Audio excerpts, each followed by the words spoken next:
All right. So, can you guys see my screen? Oh, okay. All right. So I have this. This is what I use. Basic information. Um, 8 steps to start your home business. 8 steps to start your home business. Um, so the first one, the first step, develop an idea. Right? Develop an idea. Um, Products or services. What do you want to sell? What do you want to put out there in the marketplace? Right? Do you have a product, shirt, which I'm going to explain, or you have a service? And examples of products are food, clothing, toys, furniture, jewelry, uh, car parts, cars, anything, right? Anything that people can actually see. Okay. Example of services: consulting, tax services, accounting, cleaning, entertainment, therapy, moving services, staffing services, and event planner. Staffing is big. Since a lot of people are not returning back to work, a lot of companies are using staffing agencies to actually help them. Okay, next one. So the next step, which I usually do in my when I'm teaching people how to get started, research your idea because Kay says get into this Subway business or get into Chick-fil-A business, and you can make money. And you're like, yeah, I believe Kay. Yeah, man, yeah, I believe Kay. No, take my information, right, and go to the internet and research your idea. Research this type of business. And there are many ways to research your target market. Your child is it children you're trying to target? Adults, men, women, companies, college kids. That's your target market. Funding options for your business. What type of funding do you need? You know, how much do you need for your business? You need to also look into laws. Do I need a permit? Do I need a license? Do I need special training by the state?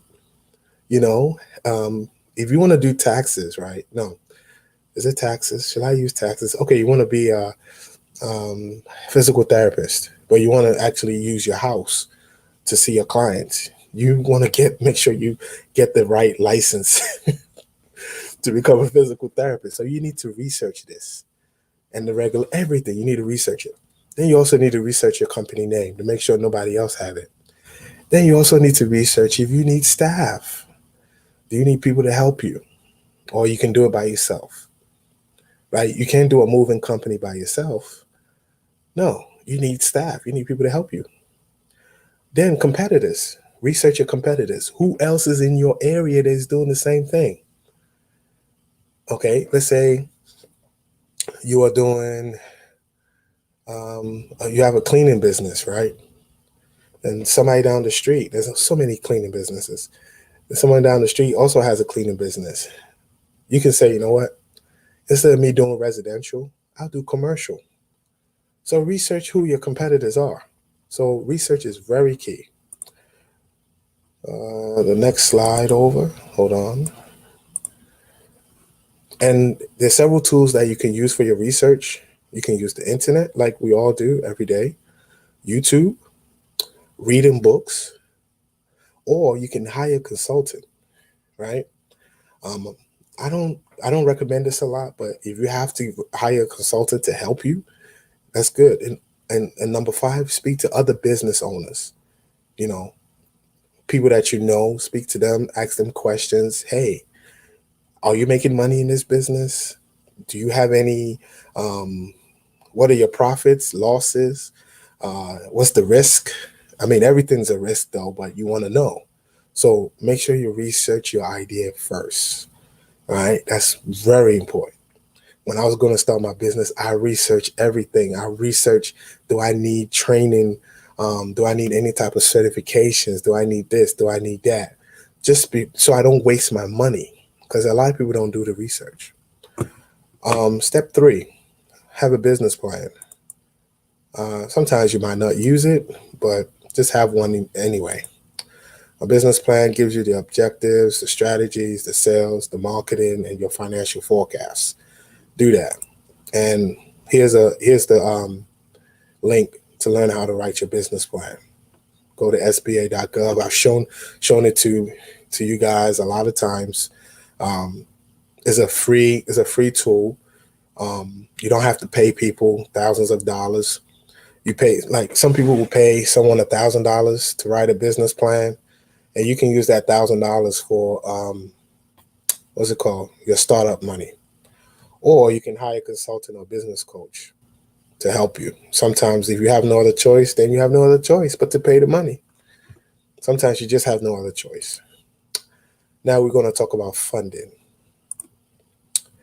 You can use personal savings. You can get a part-time job, right? You can cash in retirement accounts if you want to. That's it. If you want to, you don't have to. But if you're really passionate about this business, yeah, go ahead. Just speak to your tax professional first. You can do crowdfunding, GoFundMe. Like, I did a $20 challenge. I have like 500 people on my Facebook page back then, and I did a $20 challenge.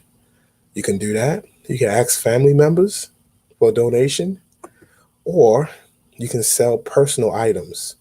You know, a lot of white people, that's why sometimes I respect white folks, man. Like, every spring and every summer, they're doing yard sales. Like, they're always doing yard sales. So you can do that. And most of us, some of y'all that have basements, right? Go in your basement and find things that's laying there. And it's going to be valuable to somebody. You can sell personal items. Have a yard sale, all right? Sell it online. So those are ways to raise money for your business. The other types of funding, you can look for an investor. But here's the thing with an investor, they want, oh gosh, most of the investors want a percent, like a shares of the company.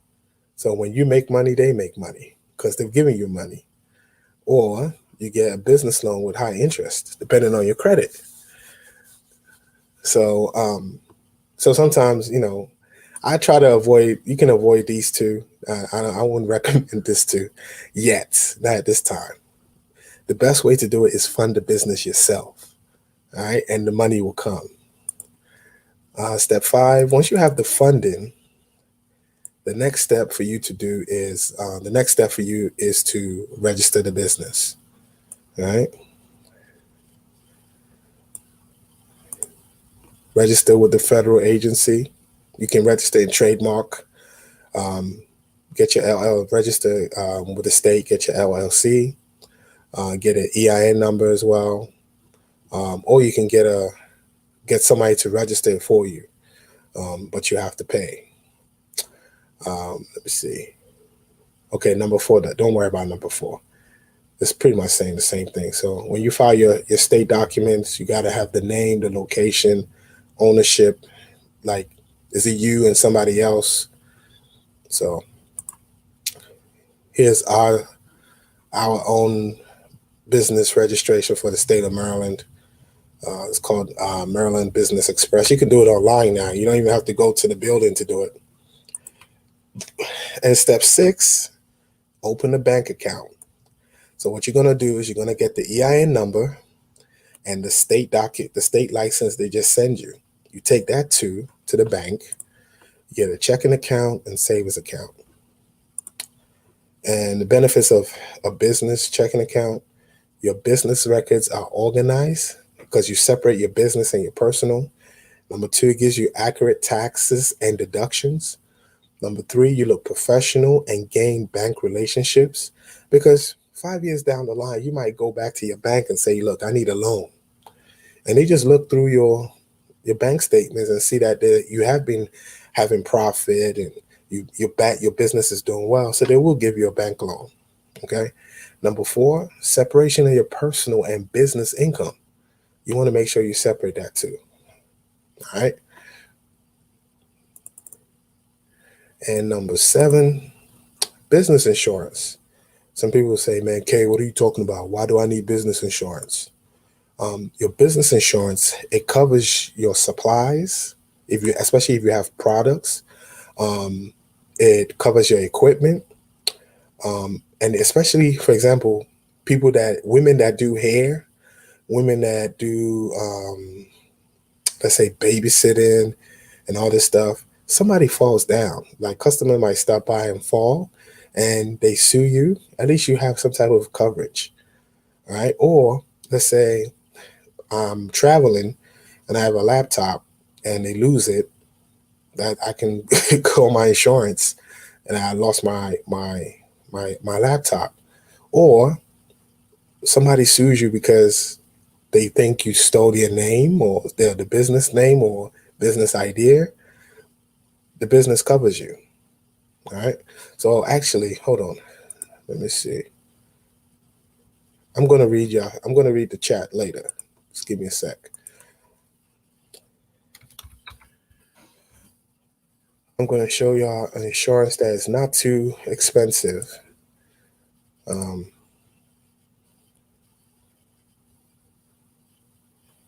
I'm gonna show y'all in a sec. Hold on for a few minutes. This is the insurance I use. Next, it's not too expensive, man. So they give me. I have general. Let me see if I can. Okay, you guys can see it. I have general liability. I have workers' comp.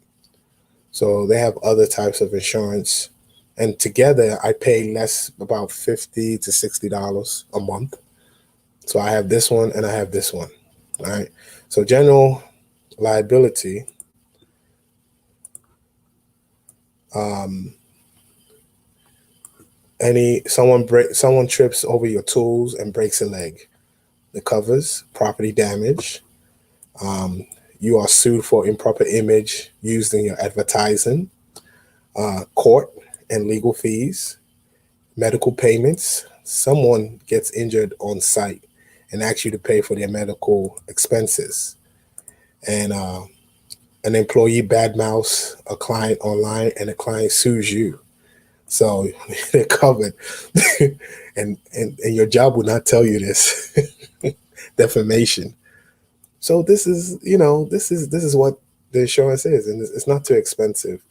Um, yeah, so I pay about, how much do I pay? Like 20 something a month.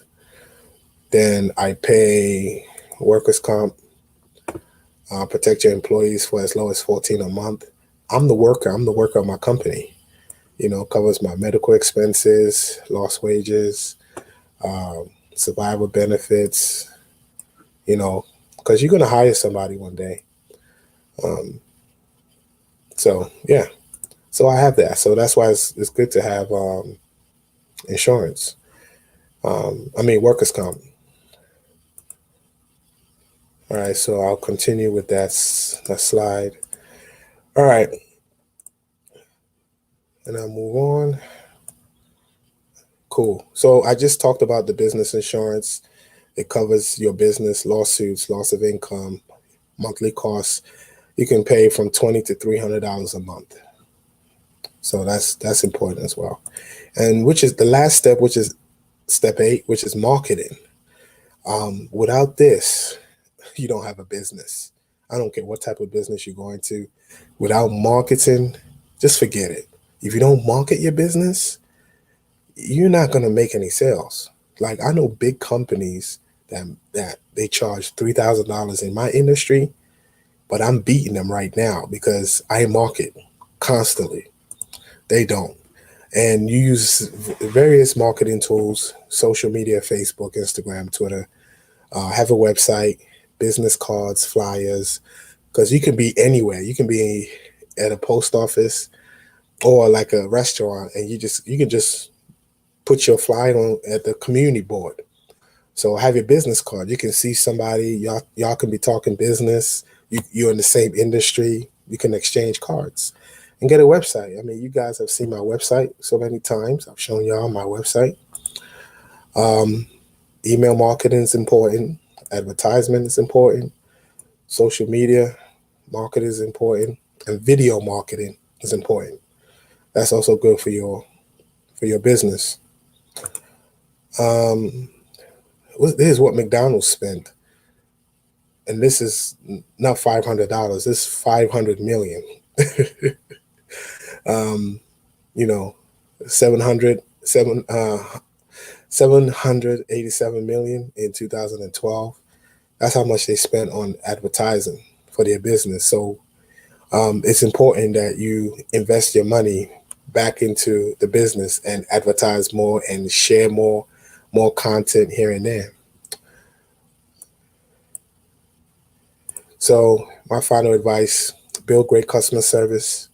That's that's the only thing I can tell you. Great customer service. Yes, sir. Yes, ma'am. How you doing? Follow up, call people after they purchase some of your products, send an email to thank them because they will refer you to somebody else. Number two, stay consistent. Work on your business 20 to 30 hours a week, including weekends and holidays. That's if you want to do 20, 30 hours. You can do less if you want to. Stay humble. Always stay humble. Stay focused. Be creative. Don't do what everybody else is doing. Have your own mindset. Have your own creative ideas. Okay. Um, when everybody's going this way, you got to go the other way. And that other way is your way. Build your business. Build it, build it, build it, step by step. Number seven, there's no such thing as perfection. No one's perfect. Don't listen to these YouTube content creators. No one is perfect. We don't even know what they're doing to make all that money. We don't. We don't know what they're doing. Some of them might be in debt. Some people are millionaires, but they're still in debt. You don't know. So that's my little thing. All right, let me see what